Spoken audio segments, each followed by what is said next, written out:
Ngayong araw nga pala guys, February 23, 2025. Papunta nga pala tayo guys sa Sangitan kasi nakapagpa-reserve na ako ng mais kay Madam Aya. Bali 2 bundle lang pala kinuha ko guys kasi meron pa ako nabili kahapon na 1 bundle. Dito na nga pala ako guys pumunta sa lumang Sangitan. Dito nga pala ako bumibili guys ng tab na pinaglalagyan namin ng order ng mais. Eto na nga pala guys, bumili lang ako ng 50 pieces kasi meron pa naman kami dun sa bahay. Pagkatapos nga pala guys, bumili na ako ng bawang na ubad dito kasi guys isa sa nagpapahirap din guys yung pagbabalat sa amin ng bawang. Kaya eto guys, bumili na ako ng 1 kilong bawang. Kaya eto guys, dumiretso na nga ako sa bagsakan dito sa Sangitan. Maya lang guys, andito na tayo, nakapasok na tayo guys. Talaga nakakapasok talaga dito pag motor. Kaya naisip ko na lang guys, bibili na lang ako ng 2 bundle. Malapit lang din naman sa amin to. Eto nga pala guys, yung may-ari ng binibilang kong mais. Ayan, sobrang bait nga pala ni Madam. Thank you so much po Ma'am Aya. Pag nagpapa-reserve kami, talagang pinagtatabi niya kami ng mais. Saktong-sakto talaga sa NMAX yung 2 bundle guys. Nung pagdating ko nga pala guys sa bahay, tapos na nga palang ayusin ni Maring Abno yung mga pa-order namin. Buti na lang guys, yung bag na to buhay pa. Malaking tulong din to guys para hindi agad lumamig yung niluto naming mais. Ang gusto kasi namin guys, makarating sa inyo yung order nyo na bagong luto kasi guys, mas masarap nga siya pag bagong luto. Ang kalabang ko lang talaga guys dito yung init. Kahit pa paano guys, hindi ko rin nararamdam na masyado init kasi masaya ako sa ginagawa. Nakaka-enjoy guys kasi may mga sumusuporta, may mga bumibili sa atin talaga ng ating tinda. Ang nakakagaan pa guys ang loob, once na umalis tayo, magchat-chat sila, titikman nila, ang sasabihin nila, ang sarap daw talaga. Sunod ko nga pala guys, dinalibiran yung Golden Touch. Thank you very much nga po pala sa may-ari ng spa na to. Kasi guys, umulit siya ng order. Sunod nga pala guys, dinalibiran ko tong may-ari na ukay-ukay dito sa Kapitan Pepe. Maraming salamat sa pag-order, Madam Sandra. Dumiretso na nga pala ako dito guys sa bahay nila Jam. Pagpasok ko, nakita ko agad yung kapatid ko. Eto, napakasipag, nagpapak ng mga tinda niya. Inabot ko na nga rin pala i-order sa kanya kasi guys, may mga umu-order sa kanya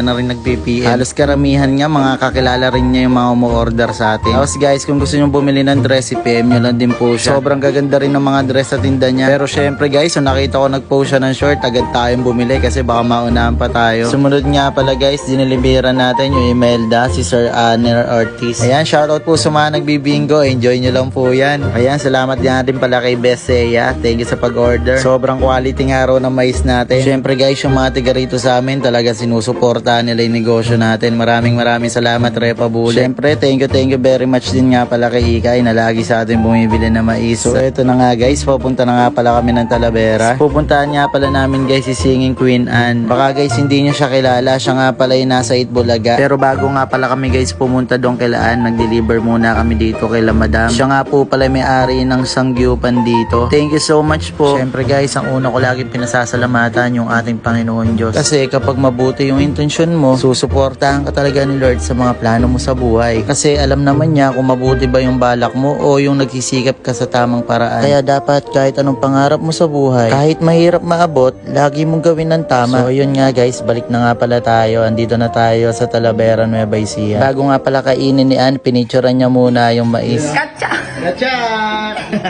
So ayan guys, kinain na nga pala ni Ann. Naubos nga pala niya 1 tab na yan. Sinolo lang niya yan guys talaga. Thank you so much nga pala Bunso. Salamat nga pala sa suporta. Salamat sa pagbili ng ating mais. Syempre thank you rin nga pala kay Tita Empa. Maraming salamat sa kwentuhan. Hanggang dito na nga lang pala guys. Ang mapagpalang araw na naman sa amin ni Maring Abno. God bless you all.